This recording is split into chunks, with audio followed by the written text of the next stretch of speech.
पूर्वी वडिलांच्या माध्यमातून आम्ही मच्छीमारी शिकलो, कारण की शिक्षण अपुरं, मेन कारण याला शिक्षण अपुरं.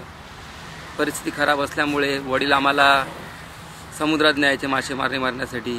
पण आता काय, आता ते सिच्युएशन बदललं आहे. पहिला आम्ही थोडे करताना खूप मासे मारायचे वडिलांबरोबर, ती परिस्थिती चांगली होती. पण आता परिस्थिती अशी खराब आहे की वडिलांनी जे आणि वडिलांबरोबर आम्ही फिशिंग केली ते मासे पण गेले आणि ते दिवस पण गेले.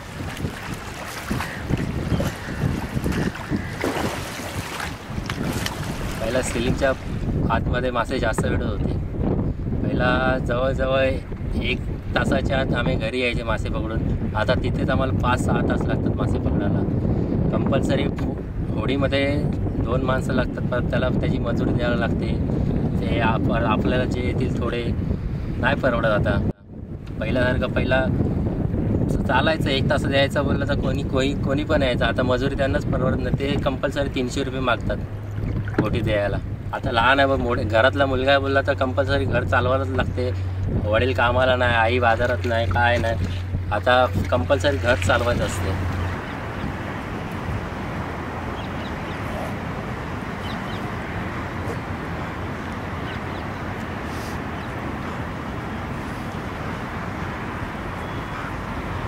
जवळजवळ 42 वर्ष हा धंदा करते. 42 वर्ष हा धंदा करते आणि त्या 42 वर्षात मी भरपूर काहीतरी 20 रुपयाचं मच्छी आणली तरी त्याच्यात मला 10-5 रुपये फायदा होता. असं करता करता करता आता 42 वर्षाचा अवघी निघून चाललेला आहे आणि त्याच्यात आता आम्हाला काहीच कमाई राहिलेली नाही. त्याच्यामुळे आता बाजारात जाणं, 1 दिवस जातात, 1 दिवस नाही जात, चला काहीतरी मिळणार ह्या हिशोबाने जातात, पण तरीही आम्हाला त्याच्यात खोट येतेच आहे. तर आता त्याच्यामुळे आम्ही हळूहळू ते कमी करत चालले. ते कसं आहे, पूर्वी कसं पूर्वजांमध्ये की बोट एखादी भरली, गेले थोड्याच्या अंतरावर गेले तरी पण मासे भरपूर यायचे. मग ते आमच्या बाया पाटीत टोपलीत घ्यायचे, कुठे बाजारात जायचे, दारावर जायचे, ते विकायचे. पण आता कसं थोडं मुंबईमध्ये सगळा काया पलट झाला. समुद्र किनारी सगळी भराव घालत गेले लोक आणि तिवरटांची झाडं होती ती बी सगळी नष्ट होत चालली. आणि कसं या मायमच्या खाडीला शिलिंग आलं, शिलिंगमुळे ते सगळं आवाज हे ते, त्याच्यामुळे मासे बी एकदम किनाऱ्यापासून लांब गेले.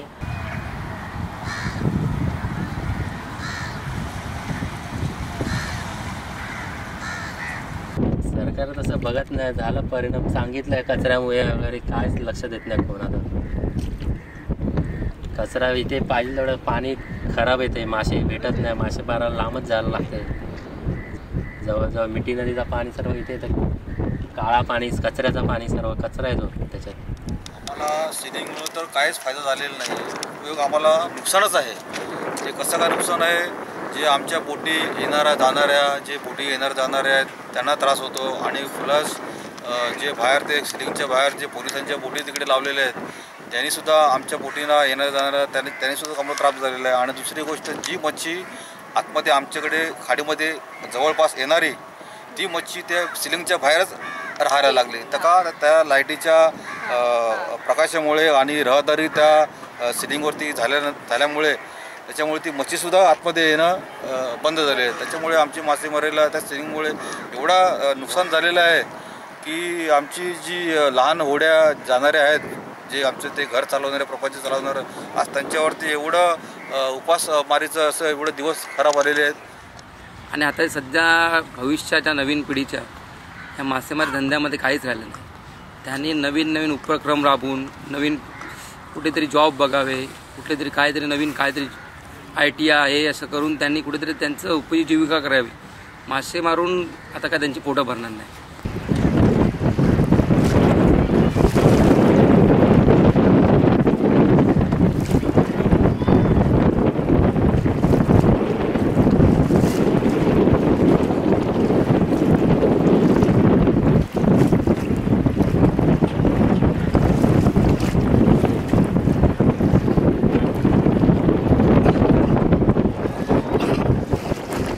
साठी गेले, इकडे तिकडे फिरले, नाही शिक्षण अधुरामुळे जॉब भेटत नाही. ते 3-4 हजार रुपयामध्ये नाही परवडत. घर चालवायचं बोललं तर जास्तच लागतात, नाही चालत. त्याच्यामुळे लक्ष इथेच गेलं. या धंद्यातच गेलं. आता काय थोडं भेटते ते चाललं आहे त्याच्यावर. आता पहिला नोकरी करायची गरज नव्हती, मासे भरपूर होते. आता काय नोकरीला पहिला जायची गरजच नव्हती, म्हणजे एकदम मासे जवळ भेटायचे. बोट्या पण कमी होत्या पहिला, आता जास्त झाल्या आहेत. मासे वगैरे पण कमी झाले आहेत, म्हणून आता नोकरीला जातात तर नोकरी कोण देत नाही. शिक्षण अधुरं झालं आहे. आधी पहिला मासेमारी माझ्या बोटीत जायचं मी अगोदर. मग आता काय बोट बंद? मासे म्हणजे